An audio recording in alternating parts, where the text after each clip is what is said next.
aujourd'hui encore nous avons pu expérimenter ta providence. Nous venons, Seigneur, devant ton trône de gloire, nous humilier encore devant toi, reconnaître, Seigneur, que nous avons péché, que nous avons désobéi à ta parole et à tes commandements, que nous n'avons pas forcément respecté nos engagements, Seigneur. Nous voulons, ô Dieu, nous humilier devant ton trône de gloire, afin que toi, le Dieu de miséricorde, tu puisses nous pardonner nos péchés, tu puisses nous purifier, tu puisses nous donner d'aller toujours de l'avant. Et quand bien même nous tomberons, Seigneur, sois celui qui nous relève, celui qui nous fortifie, celui qui nous encourage, celui qui nous pousse toujours à faire mieux chaque jour. Nous venons encore en ce jour réclamer, Seigneur, ta présence au milieu de nous, durant ce temps de prière. Nous voulons, Seigneur, nous soumettre à ton autorité, à ta volonté, à ton désir d'agir en chacun d'entre nous. Nous nous soumettons, Seigneur, à la puissance du Saint-Esprit qui est répandue dans nos cœurs par toi. Nous voulons, Seigneur, que tu puisses véritablement, en ce jour encore, nous visiter, en ce jour encore venir guérir nos cœurs de toutes les maladies qui l'affectent, guérir notre âme de toutes les maladies qui l'affectent, et nous donner véritablement de pouvoir non seulement ressentir ton amour, mais surtout que nous puissions en être remplis au point que cet amour-là déborde sur toutes les personnes qui nous entourent. Donne-nous, Seigneur, d'aimer nos ennemis. Donne-nous, Seigneur, d'aimer des personnes qui nous haïssent. Donne-nous véritablement de témoigner de ton amour au milieu de tout un chacun, au milieu du monde. Sois le maître de ce temps, Seigneur.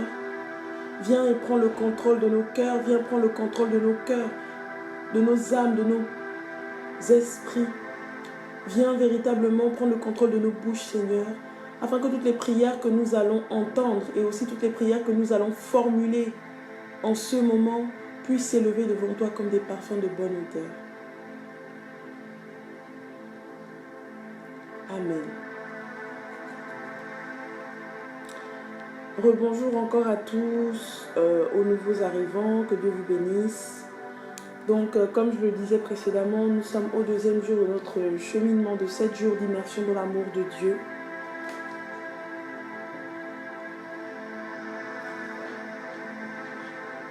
Quoi? La sueur du sang.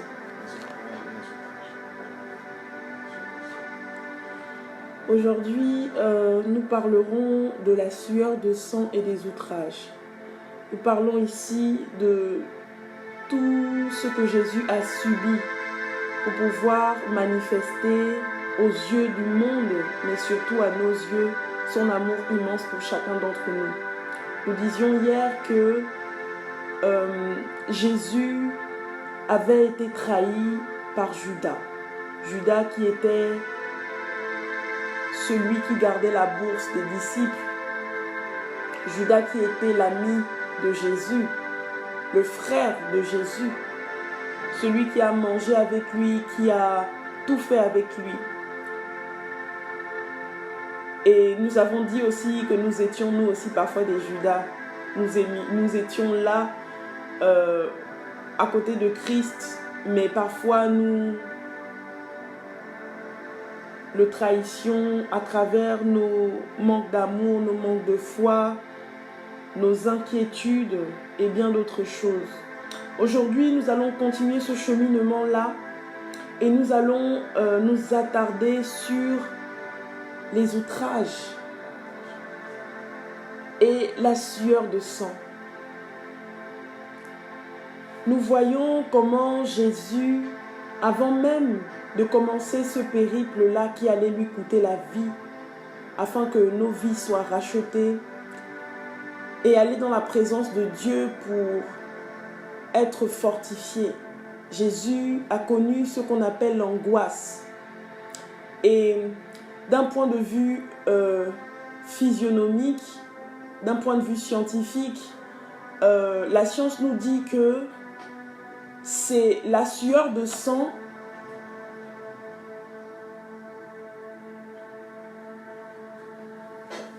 La sueur de sang est un phénomène très très très rare qui s'observe particulièrement lorsque une personne est vraiment angoissée en fait.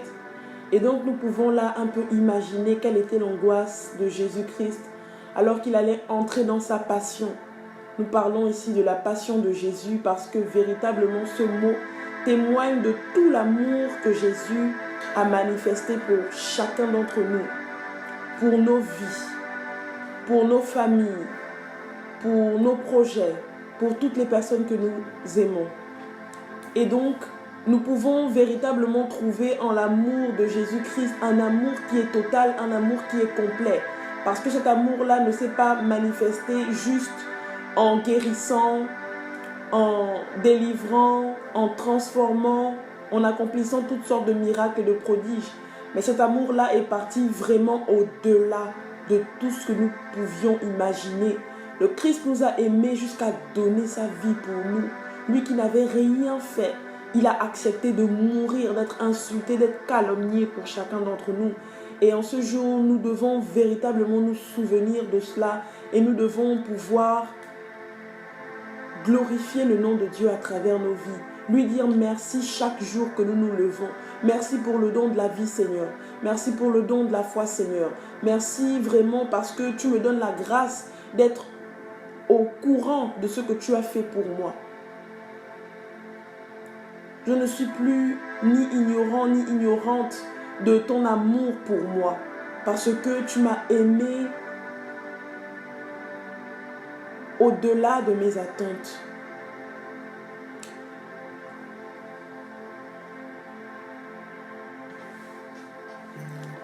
Nous prions vraiment que le Seigneur puisse, à travers ce temps, visiter chacun d'entre nous. Donc, je vais laisser la parole au frère Thierry qui va nous entretenir. Que Dieu vous bénisse.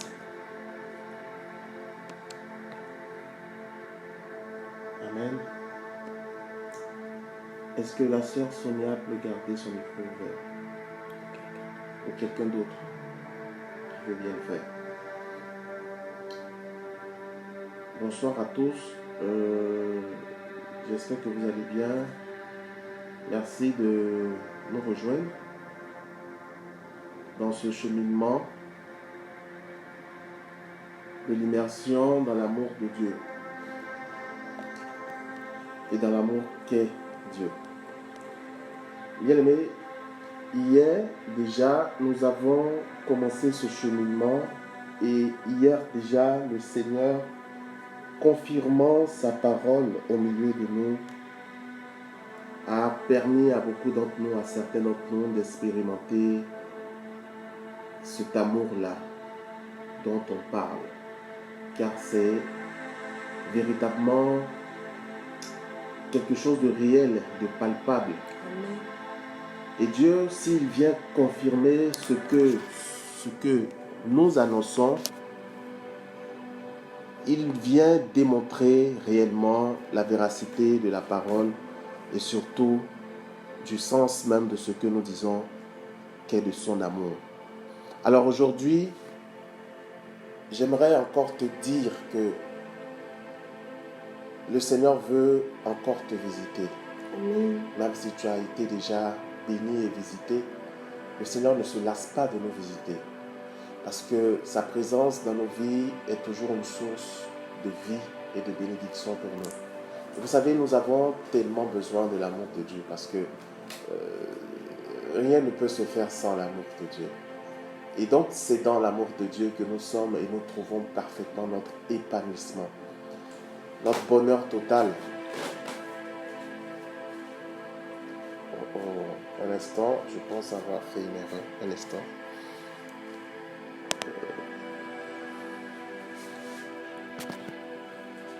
Que le Seigneur, dans son amour infini, veut nous visiter encore et encore.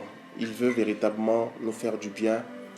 Il veut parachever son œuvre en nous et cela se fait au travers, par son amour, au travers de son amour qui est répandu dans nos cœurs par le Saint-Esprit. L'amour est la clé qui nous permet de rentrer dans l'intimité profonde avec le Seigneur. Et l'intimité profonde est ce lieu où Dieu nous donne d'avoir accès au travers de l'amour et d'avoir accès à lui et à ses grâces. Être au cœur de cet amour, être au cœur et au centre de la puissance de cet amour nous fait rentrer dans une dimension de nos vies qui nous unit parfaitement à Dieu, où notre âme est dans cette union parfaite avec le Seigneur. Et c'est là, c'est le but de la vie chrétienne. La finalité de la vie chrétienne, c'est l'union mystique à Dieu. Cette union mystique trouve son accomplissement parfait au travers de notre retour dans le royaume céleste. Mais déjà ici et présent, ici et maintenant, Dieu nous donne déjà de pouvoir goûter, d'avoir un aperçu, d'avoir un goût de la vie éternelle. Et cela, c'est une bonne chose pour nous, car au travers, la parole de Dieu va dire que l'espérance ne déçoit point, car l'amour de Dieu a été répandu dans nos cœurs par le Saint-Esprit. Donc, parce que nous faisons, par la grâce du Saint-Esprit, l'expérience de l'amour de Dieu, une expérience surnaturelle qui nous unit au surnaturel même qu'est Dieu, nous fait rentrer dans une compréhension, dans une connaissance de ce que Dieu est véritablement amour. Et si cet amour-là se répand en nous, si Dieu s'offre à nous ainsi, en nous manifestant cet amour, alors l'espérance en lui ne peut jamais décevoir.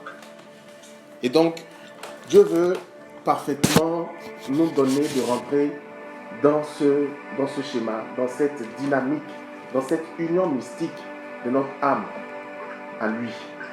Et cette union mystique de notre âme au Christ, à Dieu, au travers de l'amour, nous fait rentrer dans la plénitude de la grâce, dans la plénitude du bonheur. Et c'est à cela que le Seigneur nous appelle tous. Ce soir encore, je veux encore annoncer, j'annonce prophétiquement que ce que le Seigneur a commencé hier, il va continuer encore aujourd'hui.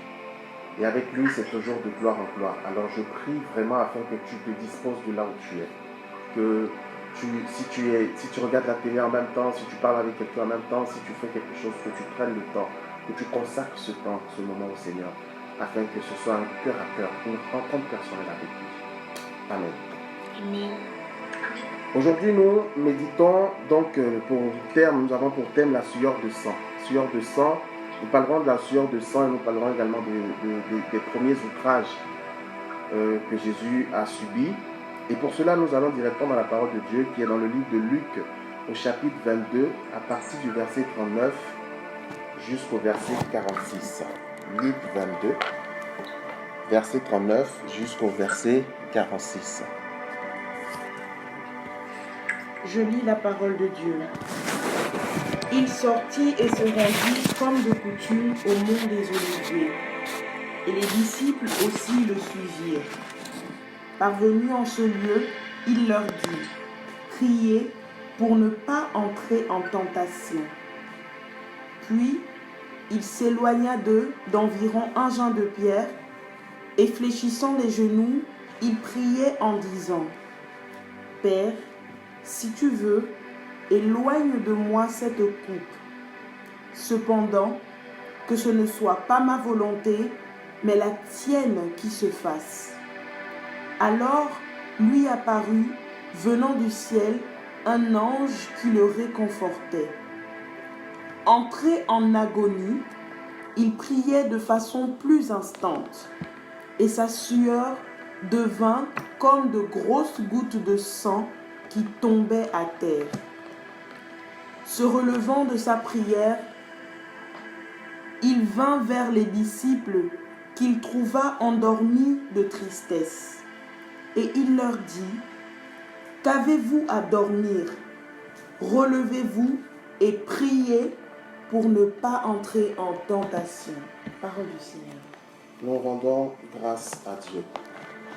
Alors, bien-aimés, avant de rentrer dans le vif du sujet, je vais d'abord faire on va faire un petit détour pour expliquer en fait la première partie de ce que nous venons d'entendre, de la parole du jour. La parole de Dieu nous dit que Jésus, lorsqu'il s'est retrouvé face aux proches de son arrestation, il prit quelques-uns de ses disciples et se retrouva alla plutôt au mont Olivier, sur cette montagne sur laquelle il avait déjà l'habitude d'aller pour s'éclipser, pour s'isoler, pour prier, pour rechercher la présence de son Père. Et voilà ce qu'il dit donc aux disciples dans la première partie. Il dit, parvenu à ce lieu, il leur dit, priez pour ne pas entrer en tentation. Puis il s'éloigna d'eux environ d'un jet de pierre. Et fléchissant le genou, il priait en disant, Père, si tu veux, éloigne de moi cette coupe. Cependant, que cela ne soit pas selon ma volonté, mais la tienne. Alors, ici, il y a quelque chose de très important qu'il faut qu'on comprenne, c'est que Jésus s'est retrouvé face, ou plutôt proche de sa mort, de sa passion, et connaissant parfaitement ce qu'il devait subir.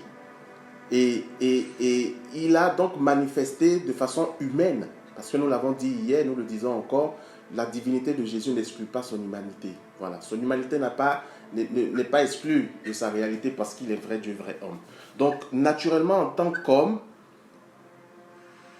il a exprimé, son humanité a exprimé cette peur face à la mort, face à sa mort imminente.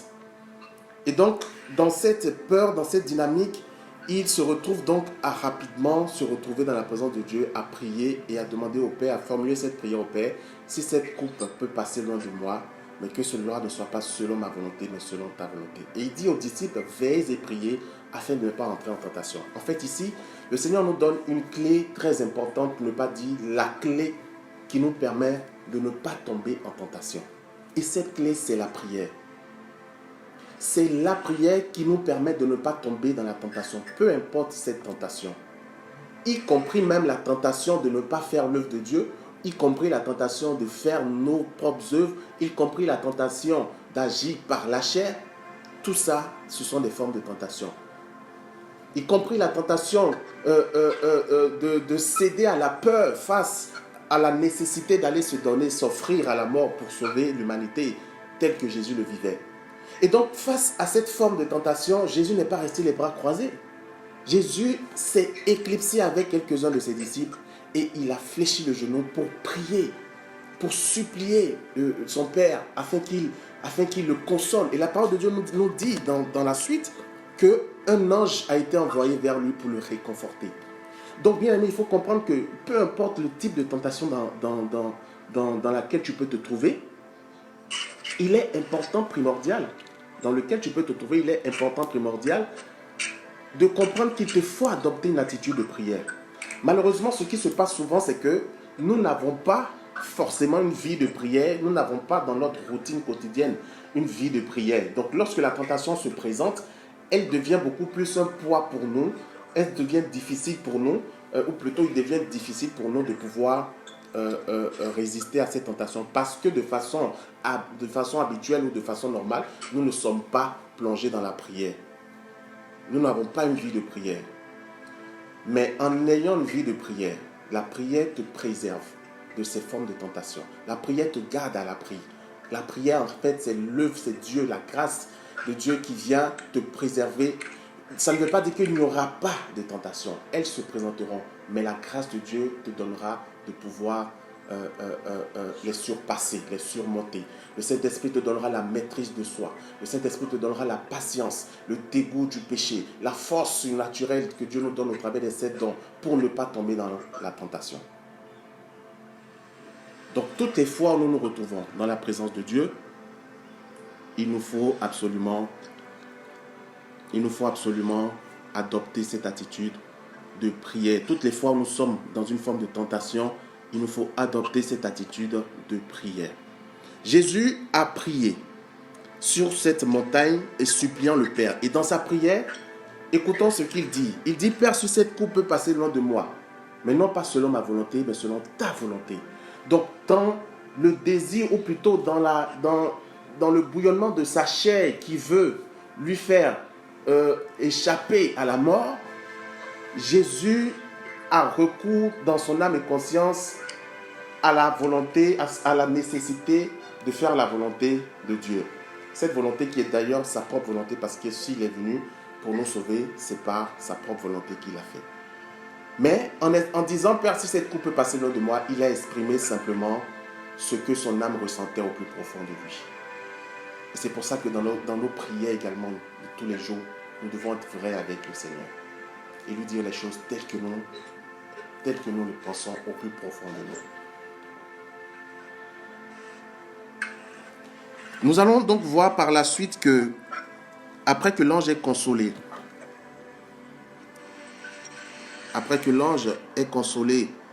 Jésus, Jésus s'est retrouvé totalement renouvelé, si bien qu'il a pu tranquillement continuer son parcours, son œuvre de grâce et de salut pour nous. La parole de Dieu va nous dire: alors il apparut venant du ciel un ange qui le réconfortait. Entré en agonie, il priait de façon plus instante, et sa sueur devient comme des grosses gouttes de sang qui tombaient à terre. Bien-aimés, lorsque nous lisons ce passage, tel que nous venons de l'entendre, cela peut paraître cela peut paraître très simple, ou parfois on ne maîtrise pas derrière tous les contours, tous les détours, ou la réalité de ce que Jésus vivait, ou même si réellement cette sueur était véritablement du sang tel que la parole nous le dit. Alors, la sueur de sang, qu'est-ce que c'est en réalité? La sueur de sang, est-ce que c'est véritablement... est-ce que la sueur de sang a une explication scientifique? Oui. Sur le plan de la science ou sur le plan scientifique, la science nous explique que c'est un phénomène assez rare. C'est un phénomène assez rare qui se produit dans des circonstances particulières. Déjà, il faut comprendre c'est quoi l'agonie. Parce que la parole nous dit qu'entré en agonie, il a eu une sueur de sang. L'agonie ici peut être définie comme un moment ou une heure précédant immédiatement la mort.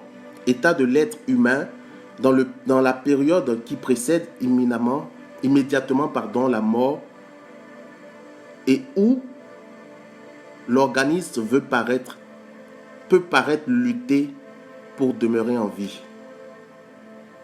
C'est une lutte désespérée du patient contre la mort avant qu'il ne soit inconscient et immobile. Donc, c'est la définition de l'agonie. Donc, l'agonie, c'est juste ce moment qui précède la mort. Par exemple, lorsque on égorge un poulet, pendant un moment, il gigote, il bouge dans tous les sens, et à un moment, il s'éteint. Donc, pendant le temps où il gigote, il est dans l'agonie. Si Jésus se trouve être dans une agonie sur les monts Oliviers, alors qu'il n'a même pas encore été arrêté, ça veut dire que Jésus, ici, était plongé déjà dans sa passion avant même que sa passion ne commence. Jésus était plongé déjà dans sa passion. C'est comme s'il avait déjà fait l'expérience de la passion une toute première fois là, en ce moment, avant de la faire une deuxième fois en réalité. Mais cette première fois n'est pas bien que elle n'est pas physique, elle l'a été pour lui physique. Parce que cela s'est produit au plus profond de lui, au point où cela a déclenché une sueur de sang. Et la sueur de sang, c'est quoi? La science va nous expliquer, scientifiquement parlant, que la sueur de sang a un autre nom qu'on appelle hématidrose. Et c'est une rupture des petits vaisseaux sanguins qui irriguent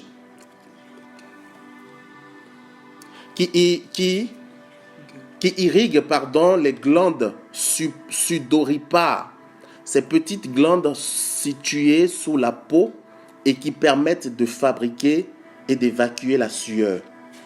La rupture donc de ces vaisseaux font passer le sang dans la sueur et on transpire un liquide sanglant qu'on appelle sueur de sang. Et ce phénomène est lié au stress et à l'angoisse. Donc pour résumer, la sueur de sang est un phénomène assez rare. Il y a des petits vaisseaux sanguins derrière la peau et des glandes qui transportent la sueur qui sortent souvent comme on la connaît. Sauf que Lorsque le patient subit un traumatisme, un stress, une angoisse d'un degré vraiment super élevé, ce stress va provoquer l'éclatement des vaisseaux sanguins qui se situent justement derrière, au niveau de ces glandes-là. Et donc le sang va se mélanger à la sueur et donc sortir comme des sueurs de sang. Bien aimé, ça c'est un niveau de stress, d'angoisse qui produit ce phénomène-là. Un niveau de stress et d'angoisse qui va déclencher, qui va provoquer l'éclatement des vaisseaux sanguins.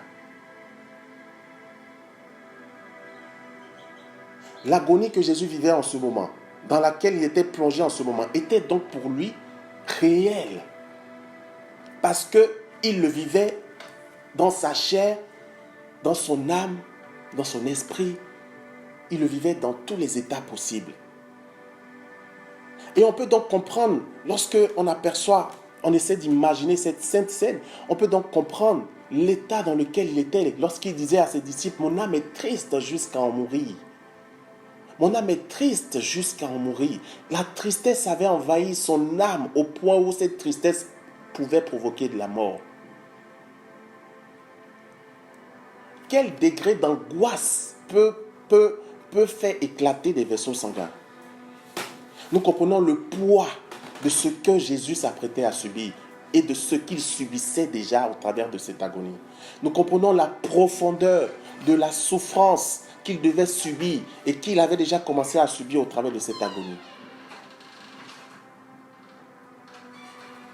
Bien aimé, c'est un phénomène particulier et qui montre que la souffrance de Jésus était une souffrance et est une souffrance inouïe. Aucun homme sur cette terre ne pourra jamais souffrir comme Jésus a souffert. Parce que Jésus n'est pas mort que pour toi, Sonia, Emilien, Marlene, Paul, France-Lise, Joanne. Il est mort pour toi, il est mort pour moi, il est mort pour l'humanité. Le poids donc des péchés qu'il a portés pour nous, ce n'est pas le poids du péché d'un seul être, c'est le poids des péchés de l'humanité. On comprend donc la lourdeur de ce fardeau et la profondeur des souffrances rattachées à ce sacrifice et à cette preuve d'amour jusqu'à provoquer la sueur de sang. Et ce degré d'angoisse, bien-aimé, c'est pour que toi, tu ne sois plus dans l'angoisse. C'est pour que toi et moi, nous ne soyons plus angoissés face aux événements, aux situations, aux épreuves de nos vies.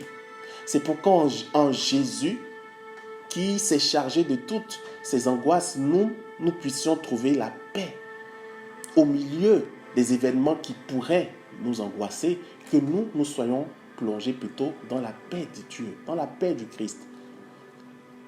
C'est pourquoi au travers du stress que tu peux chaque jour tu peux expérimenter, que le Seigneur t'en délivre pour que tu sois plongé dans sa paix. Beaucoup de personnes sont stressées pour un oui, pour un non. L'avenir, qu'est-ce qu'elle sera? Est-ce que demain je mangerai? Est-ce que demain j'irai à l'école? Est-ce que demain je pourrai payer ma scolarité? Est-ce que demain j'aurai un enfant? Est-ce que je pourrai me marier? Est-ce que je pourrai guérir de cette maladie? Est-ce que? Et toutes ces interrogations, toutes ces questions nous font demeurer dans un stress et dans des formes d'angoisse, de peur qui ne disent pas leur nom. Mais aujourd'hui, il faut que nous comprenions que si Jésus a subi autant d'angoisse et de stress au point que dans son agonie, cela provoque ces ruptures des vaisseaux sanguins, c'est parce qu'il s'est chargé de toutes nos angoisses. Amen. Et c'est parce qu'en se chargeant de toutes nos angoisses, il nous donne d'être déchargés. Il nous donne d'être libérés des angoisses, du stress et de demeurer dans sa paix à lui. Que cette paix soit pour nous l'échange. Lorsqu'il nous arrache l'angoisse et le stress, que nous puissions récupérer en retour sa paix et que cette paix ne nous quitte plus jamais. Bien aimé, avant que je le rencontre ou que je ne fasse la rencontre du Christ, j'étais quelqu'un de super stressé. Je stressais vraiment beaucoup. Entrepreneur que j'étais, que je suis, à cette époque, lorsque je me couche le soir par exemple et que je me mets à réfléchir à comment faire pour développer telle activité ou régler tel souci, c'est fini. Mon cerveau était programmé pour ne plus dormir. Je me retrouvais à réfléchir toute la nuit. Toute la nuit. Parfois, je m'efforçais à dormir, mais je n'y arrivais pas. C'était pour moi impossible. Et c'est peut-être vers 6 heures que j'allais me retrouver à trouver un peu le sommeil. Mais 6 heures, si je devais aller au boulot, je suis déjà debout. Et cela a commencé à créer en moi des maladies. J'ai commencé même à avoir des hausses de tension. Je n'arrivais pas à dormir, je n'étais pas tranquille, tout le temps angoissé, tout le temps stressé. Mais par la grâce de Dieu, lorsque j'ai rencontré Jésus, il m'a délivré de cela. Aujourd'hui, au milieu de l'épreuve, je ronfle. Non pas parce que je le fais par mes forces, mais parce que la grâce de Dieu, justement, m'a libéré. Et donc, cette paix que Jésus nous donne, il nous l'a donnée véritablement. Elle s'est enracinée en moi. Et c'est ce que Jésus veut pour chacun d'entre nous, parce qu'il n'a pas vécu cette angoisse atroce pour que toi et moi, nous continuions d'être stressés et de demeurer dans l'angoisse. Et ici aussi, il faut que nous puissions voir le poids et la douleur et la gravité du péché. Si le péché, puisque la parole nous dit que le salaire du péché, c'est la mort, si le péché a pu causer autant de souffrances au Christ, on comprend donc la profondeur de la noirceur, du danger que représente le péché. Et de ce que cela peut représenter si nous-mêmes nous continuons d'être dans le péché, si nous-mêmes nous continuons de courir après le péché, de désirer le péché. Bien, mais tu peux avoir du mal à sortir d'un péché, mais tu ne peux jamais et tu ne dois jamais désirer un péché. Tu peux avoir du mal à te relever lorsque tu tombes, oui, parce que par tes propres forces, ce n'est pas possible. Mais tu ne peux pas volontairement, au plus profond de toi, faire le choix du péché. Sinon, ça veut dire que tu ne sais pas ce que le péché représente. Il représente la mort. Et c'est ça, c'est de cette mort que Jésus s'est chargé pour toi et moi.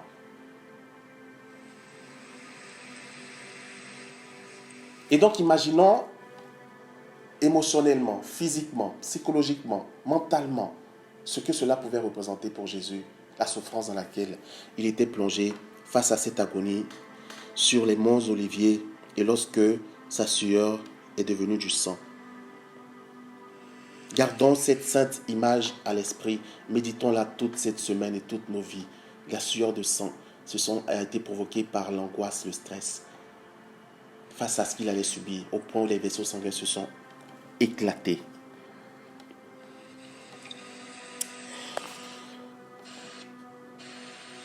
Et donc Jésus priait plus instamment, de façon plus instante,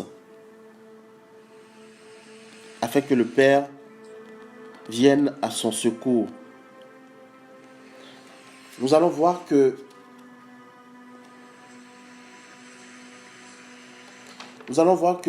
après cela, Jésus fut arrêté et c'est là, en ce moment même, que sa souffrance commença. Il a eu à subir des outrages. Et nous allons lire ce passage de Matthieu 26, au chapitre 57, verset 57 jusqu'au verset 67. Matthieu 26.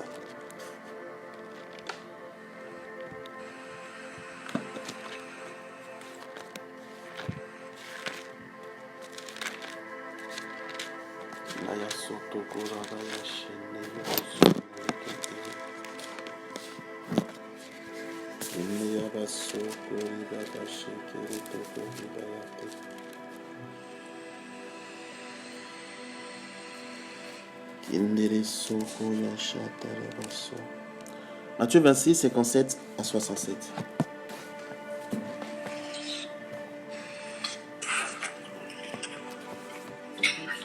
À 67. Je lis la parole de Dieu. Ceux qui avaient arrêté Jésus l'emmenèrent chez Caïphe, le grand prêtre, où se réunirent les scribes et les anciens. Quant à Pierre, il le suivait de loin jusqu'au palais du grand prêtre. Il pénétra à l'intérieur et s'assit avec les valets pour voir le dénouement. Or, les grands prêtres et les Sanhédrins, tout entiers, cherchaient un faux témoignage contre Jésus, en vue de le faire mourir, et ils n'en trouvèrent pas. Bien que de faux témoins se fussent présentés en grand nombre. Finalement, il s'en présenta 2, qui déclarèrent « Cet homme a dit, je puis détruire le sanctuaire de Dieu et le rebâtir en 3 jours. » Se levant alors, le grand prêtre lui dit « Tu ne réponds rien ? Qu'est-ce que ces gens attestent contre toi ?» Mais Jésus se taisait. Le grand prêtre lui dit « Je t'adjure par le Dieu vivant de nous dire si tu es le Christ, le Fils de Dieu. » « Tu l'as dit, lui dit Jésus. D'ailleurs, je vous le déclare dorénavant. Vous verrez le Fils de l'homme siégeant à droite de la puissance et venant sur les nuées du ciel. » Alors, le grand prêtre déchira ses vêtements en disant « Il a blasphémé. Avons-nous encore besoin de témoins? Là, vous venez d'entendre le blasphème.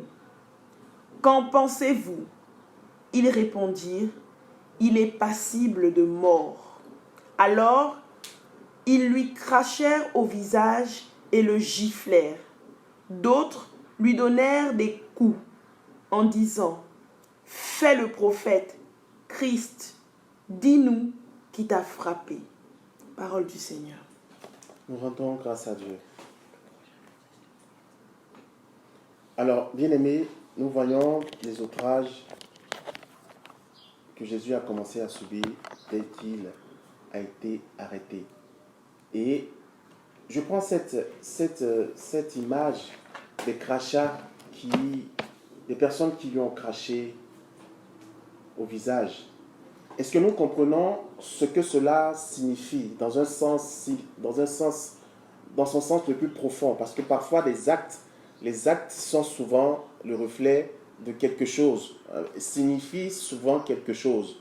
Quand nous posons un acte d'amour, c'est une preuve d'amour que nous manifestons à cette personne. Lorsque nous posons également un acte comme cracher au visage de quelqu'un, qu'est-ce que cela veut dire? Pour cracher déjà de façon générale, il faut que ce qui provoque le désir de cracher est quelque chose qui va te dégoûter, qui va t'apporter un dégoût, qui va te répugner d'une certaine façon. Et même quand cela se produit, cela ne se produit pas la plupart du temps. Ce n'est pas quelqu'un qui produit cela en nous, c'est quelque chose qui produit cela en nous. Mais lorsque quelqu'un arrive à nous dégoûter au point où nous sommes prêts à cracher, non pas au sol, mais lui cracher au visage, c'est amener ici la personne, en fait c'est dire à cette personne, tu me dégoûtes à un point, tu me répugnes à un point, tu n'es rien pour moi, tu ne représentes rien pour moi. En fait, c'est humilier cette personne, mais d'une façon que les mots ne peuvent pas décrire. Parfois, il y a des actes qui parlent plus que les mots. Et là, j'ai du mal à mettre les mots pour exprimer ce que j'essaie d'exprimer, mais je pense que vous comprenez, chacun d'entre nous comprend. Et là, on le fait à qui? Ou c'est qui subit cela? Ce n'est pas un homme ordinaire, c'est Dieu qui le subit. C'est Jésus qui le subit, pour toi et moi, qui subit cette humiliation. Donc, imaginons également la blessure que cela, ou les blessures qui encore naissent au travers de ces actes Et ce n'est pas une personne qui le fait, c'est toute une foule, c'est tout un peuple. Et c'est quel peuple? C'est son peuple qu'il s'est choisi, au milieu de qui il a opéré des miracles, au milieu de qui il a opéré des délivrances, des guérisons, jusqu'à ressusciter les morts et nourrir des foules entières qui avaient faim.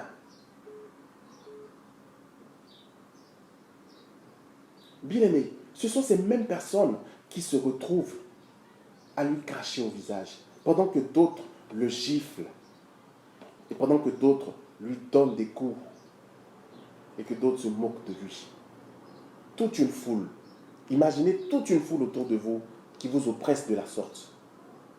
Et lui seul au milieu, pendant que ses disciples l'avaient abandonné, et Judas qui l'avait trahi, sans compter l'agonie qu'il a vécue, le stress qui a provoqué l'éclatement des vaisseaux sanguins. Imaginons l'ensemble de tout ça, dans quelle souffrance, dans quel état il pouvait se retrouver. Et pour qui? Pour toi et pour moi. Et pourquoi n'a-t-il pas refusé à un moment donné? Pourquoi n'a-t-il pas dit, excuse-moi le terme, merde à un moment donné? Parce que son désir de te sauver était plus fort que son désir de se sauver. Amen. Mais aujourd'hui, nous, notre désir de nous sauver est plus fort que notre désir de nous laisser être sauvés par Christ. Bien-aimés, faisons le choix. Faisons le choix de Jésus chaque jour de nos vies. Faisons le choix de Jésus en toutes circonstances. Faisons le choix de Jésus et soyons prêts à lui donner notre vie, à mourir pour lui s'il le faut. Il n'y a pas de plus grand amour que de donner sa vie pour ceux qu'on aime. Et il n'y a pas de plus grand amour que Jésus pourrait te prouver au-delà de ce qu'il a déjà accompli à la croix pour toi. Je parle à quelqu'un ici particulièrement. La femme que tu désires, n'est pas la preuve. Le fait que Dieu exauce cette prière que tu as dans ton cœur par rapport à la femme que tu désires tant, n'est pas la preuve palpable ou n'est pas la preuve première de ce qu'il t'aime. La preuve première de ce qu'il t'aime, c'est ce qu'il accomplit à la croix pour toi. C'est ce qu'il a subi comme souffrance pour toi.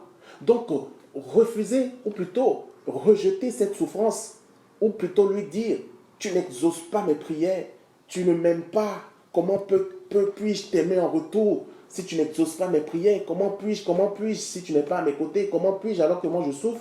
C'est en fait être simplement ignorant de ce que Jésus a subi pour toi. Et lorsque tu aides naturellement quelqu'un et que cette personne se retourne contre toi pour te dire tu ne m'aimes pas, naturellement en tant qu'humain ça te blesse. Parce que la personne que tu aides ne sait pas tout ce que tu as dû subir pour pouvoir l'aider. Et qu'elle te dise en retour tu ne m'aimes pas, tu n'es pas ci, tu n'es pas ça. C'est blesser cette personne, donc c'est rajouter encore à sa souffrance. Jusqu'à quand est-ce que Jésus va continuer de souffrir pour nous? Jusqu'à quand? Il est toujours prêt à le faire. C'est ce qui est un peu fou, excusez-moi. C'est ce qui est un peu fou. Il est toujours prêt à le faire toutes les fois où cela est nécessaire. Il est toujours prêt à le faire. Et il le fait toujours sans parler, sans broncher, sans se plaindre. Il le fait toujours parce que c'est ça l'amour. C'est ça la dimension de l'amour, la profondeur de l'amour. Nous, on aime, mais on aime toujours de façon conditionnelle. On veut toujours en retour quelque chose. Même pour prier, il faut que d'abord Dieu fasse quelque chose dans nos vies. Même pour ci, il faut d'abord que Dieu exauce des prières dans nos vies. On ne sait pas aimer Dieu de façon inconditionnelle. On n'est pas prêt à dire aujourd'hui, Seigneur, je ne veux rien de toi, je veux juste t'aimer, je veux juste te contempler. Non.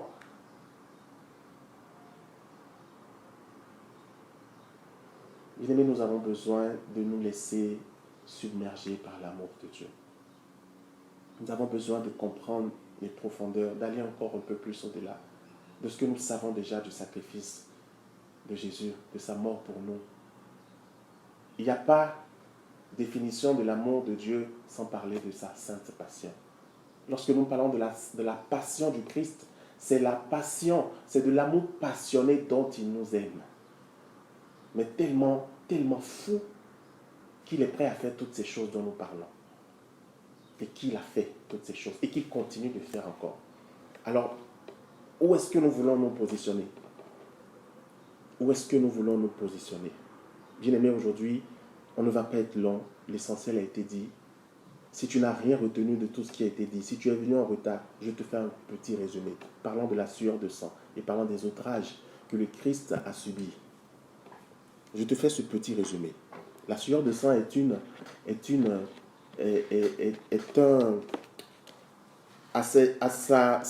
son explication scientifiquement parlant. Jésus a eu un grand malaise physique et psychique, une réaction de l'organisme à une agression, un choc physique et nerveux, né de la connaissance parfaite des souffrances inouïes dans lesquelles il était déjà plongé par cette connaissance et qu'il vivait physiquement, émotionnellement. Lesquelles souffrances ont plongé le Christ dans une angoisse accentuant et augmentant l'angoisse et le stress au sommet de leur expression et donc de leur tourment, ont provoqué des ruptures des petits vaisseaux sanguins qui irriguent les glandes sudoripares. Ces petites glandes situées sous la peau et qui permettent de fabriquer et d'évacuer la sueur. La rupture de ces vaisseaux fait passer le sang dans la sueur et on transpire une sueur de sang. Et au travers de ce stress à l'extrême, de l'angoisse à l'extrême, de l'agonie, de la souffrance et des outrages, que nous méditons aujourd'hui, Jésus te dit encore à quel point il t'aime. Jésus te dit à quel point il a fait tout ça pour toi. Il t'appelle par ton nom. Il t'appelle par ton nom. Et il te dit, au travers de ce que tu as pu comprendre par sa grâce aujourd'hui, que s'il a fait tout ça, c'est par amour pour toi. Et que si c'était à refaire, il le referait encore pour toi. Pourquoi? Simplement parce que son amour pour toi est tellement grand, immense, que nous ne pouvons pas rentrer dans la compréhension en étant même sur cette terre. Peu importe comment Dieu nous l'explique, peu importe comment nous faisons l'expérience de l'amour de Dieu, nous allons atteindre la plénitude de cette compréhension le jour où nous retournerons au royaume des cieux. J'aimerais terminer mes propos par ces propos de Saint Jean de la Croix. Saint Jean de la Croix qui est un saint de l'Église catholique, qui fait partie des pères de l'Église, qui a dit dans l'un de ses écrits, qui parle de l'amour, qui parle de la flamme vive de l'amour. Il explique en disant que il fait une comparaison entre le feu et le bois. Il dit quand le feu pénètre le bois, il le consume. Il le consume au point où le bois lui-même devient feu. Au début, c'est un feu dévorant qui consume le bois, mais progressivement que ce feu consume ce bois, le bois finit lui-même par devenir un feu et donc à enflammer également et à même jeter même des flammes. Et c'est ce que Dieu veut, que son amour nous enflamme au point où de l'intérieur cet amour nous transforme tellement que nous soyons finalement calibrés comme lui-même il aime. Donc que nous devenons nous-mêmes l'amour de Dieu, que nous soyons le reflet de l'amour de Dieu. C'est à ça que Dieu nous appelle. C'est ça la finalité de la vie chrétienne. Ce n'est pas... Tout le reste, ça vient après. C'est ça la finalité. Que cet amour nous transforme de l'intérieur au point que nous-mêmes nous soyons le reflet parfait de cet amour. Il continue en disant que lorsque cela se passe, l'âme et Dieu sont maintenant dans une unité parfaite. Les deux sont dans cette unité parfaite. Quand l'âme est dans cet état, elle ne peut produire ses actes par elle-même. C'est l'Esprit Saint qui les produit tous. Dès lors qu'elle est divinisée et mue par Dieu, tous ses actes sont divins. Donc dans cet état où l'âme est transformée comme son Créateur au travers de l'amour, l'homme ne se retrouve plus à faire sa propre volonté. Parce que l'homme, dans cette unité, épouse totalement la volonté de Dieu. Et donc, tout ce que l'âme se retrouve à faire n'est pas mu par sa chair ou par le désir de sa chair. Cela est mu uniquement que par l'Esprit Saint. C'est mu par Dieu. Et tout ce qui est mu par Dieu, tout acte que nous posons qui est mu par Dieu devient des actes divins. Et tout acte divin est toujours des actes, démontre toujours de la gloire, de la puissance de Dieu lui-même, parce que quand Dieu lui-même agit, oppose un acte, c'est toujours glorieux. Et c'est à ça également que Dieu nous appelle, que nous-mêmes, au travers de cette transformation par l'amour de Dieu, que nous puissions être cet amour-là et que nos actes ne viennent plus de nous, mais viennent de Dieu, afin que nos actes puissent porter du fruit, comme les actes même de Dieu. Et je termine par cette flamme, étant une flamme de vie divine, blesse l'âme avec une tendresse de vie divine et l'attendrit d'une manière profonde et si intime qu'elle se liquéfie en amour. C'est en fait là la substance de l'âme, là où le sens et le démon ne peuvent pénétrer, que le Saint-Esprit célèbre cette fête de l'amour. Que le Seigneur puisse nous donner d'atteindre ces profondeurs avec lui au travers de l'amour. Que le Seigneur puisse nous visiter par cet amour puissant, qu'il puisse nous transformer par cet amour puissant, qu'il puisse nous renouveler par cet amour puissant, que nous puissions être calibrés à son image, à sa ressemblance, de façon parfaite. Et dans cette unité, dans cette union parfaite avec le Seigneur, que nos vies soient parfaitement le reflet de sa divinité, de sa personne et de sa gloire. Amen.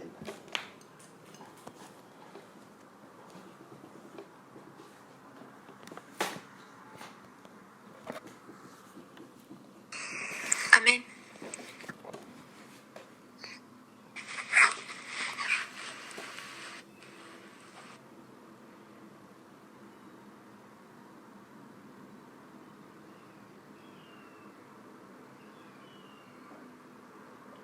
Nous allons juste prendre un chant d'adoration pour célébrer le Seigneur, pour lui dire merci pour ce moment, pour lui rendre grâce.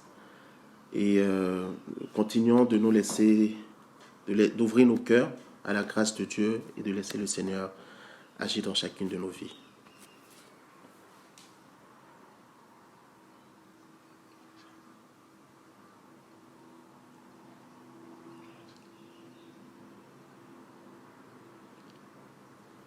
Tu étais là dès la création, Fils unique du Dieu très haut. Le mystère de ta gloire révélé, en toi Christ notre Seigneur. Oh, ce nom est si merveilleux, oh, ce nom est si merveilleux, le nom de Jésus-Christ, mon roi. Oh, ce nom est si merveilleux, sa beauté est sans pareil. Oh, ce nom est si merveilleux, le nom de Jésus. Oh, ce nom est si glorieux. Oh, ce nom est si glorieux. Le nom de Jésus-Christ, mon roi. Oh, ce nom est si glorieux. Sa beauté est sans pareil. Oh, ce nom est si glorieux, le nom de Jésus. Tu es son rival. Alors, si tu n'as jamais fait l'expérience de l'amour de Dieu dans sa présence en ce moment, demande-le lui. Dis-lui, Seigneur, je veux te rencontrer, je veux goûter à cet amour, je veux que tu inondes mon cœur. Même si tu l'as déjà fait une fois, cela ne se passe pas qu'une seule fois. Dieu veut le faire tous les jours de nos vies. Tous les jours, il veut nous remplir de cet amour. Afin que nos vies soient faciles. Que nous arrivions à pardonner facilement. Que toutes nos blessures soient guéries. Et que toutes les fois, même nous sommes blessés par quelqu'un, que cet amour vienne automatiquement nous guérir de ces blessures. Que nos cœurs soient totalement purifiés. Unir à lui parfaitement. Que nos désirs soient tournés vers lui au quotidien. et que cela puisse nous donner de grandir, de continuer de grandir en lui. Alors demande-le lui. Même quand nous raccrocherons, continue de l'implorer afin que cet amour s'accomplisse parfaitement en toi, dans ton cœur. Ce nom est victorieux, le nom de Jésus-Christ, mon roi. Oh, ce nom est victorieux, sa puissance est sans pareil. Oh, ce nom est victorieux, le nom de Jésus. Tu es sans rival, tu es sans égal. Dieu, tu triomphes à tout jamais. À toi soit le règne, à toi soit la gloire, car ton nom surpasse tout autre nom. Ton nom est si merveilleux, ton nom est si merveilleux, le nom de Jésus-Christ, mon roi. Ton nom est si glorieux, ta beauté sans pareil. Ton nom est si glorieux, le nom de Jésus.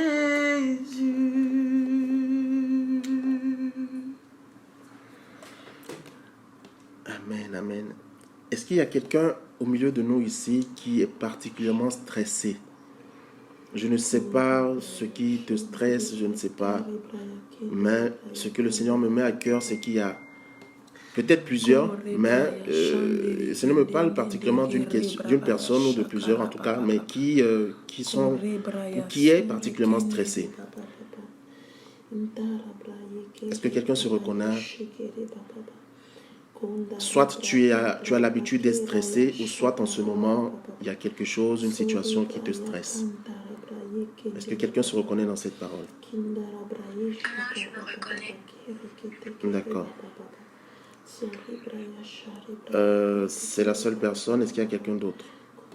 Alors, voici la parole que le Seigneur me met à cœur. Il dit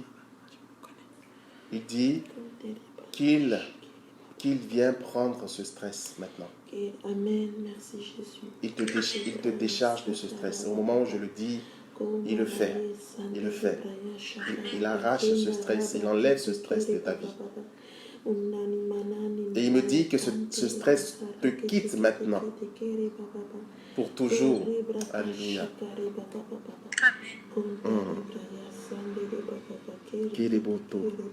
Alors, est-ce que particulièrement là, Sonia, tu sens la présence du Saint-Esprit?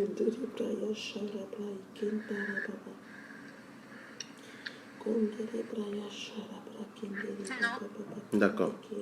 Accueille simplement par la foi.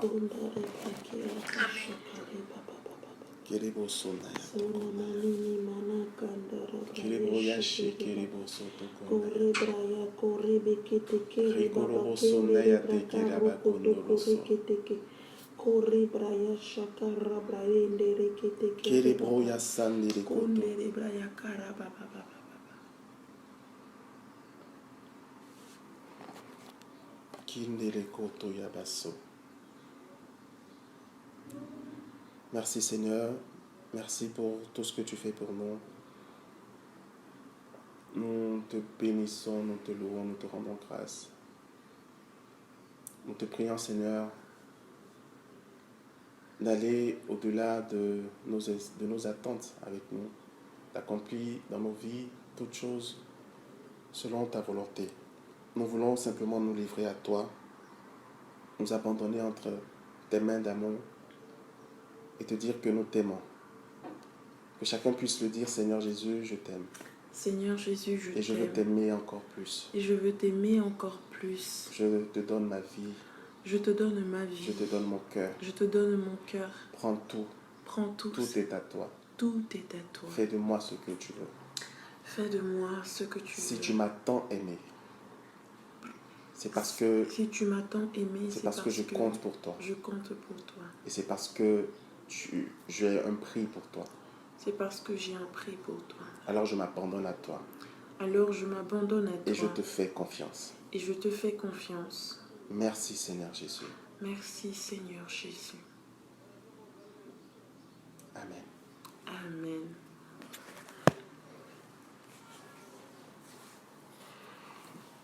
Alors, bien-aimés, nous arrivons au terme de notre temps de prière. Je ne sais pas s'il y a quelques personnes qui veulent rendre grâce à Dieu par un témoignage. Si c'est le cas, on va le faire rapidement. Si ce n'est pas le cas, est-ce qu'il y a des personnes qui veulent rendre grâce à Dieu particulièrement?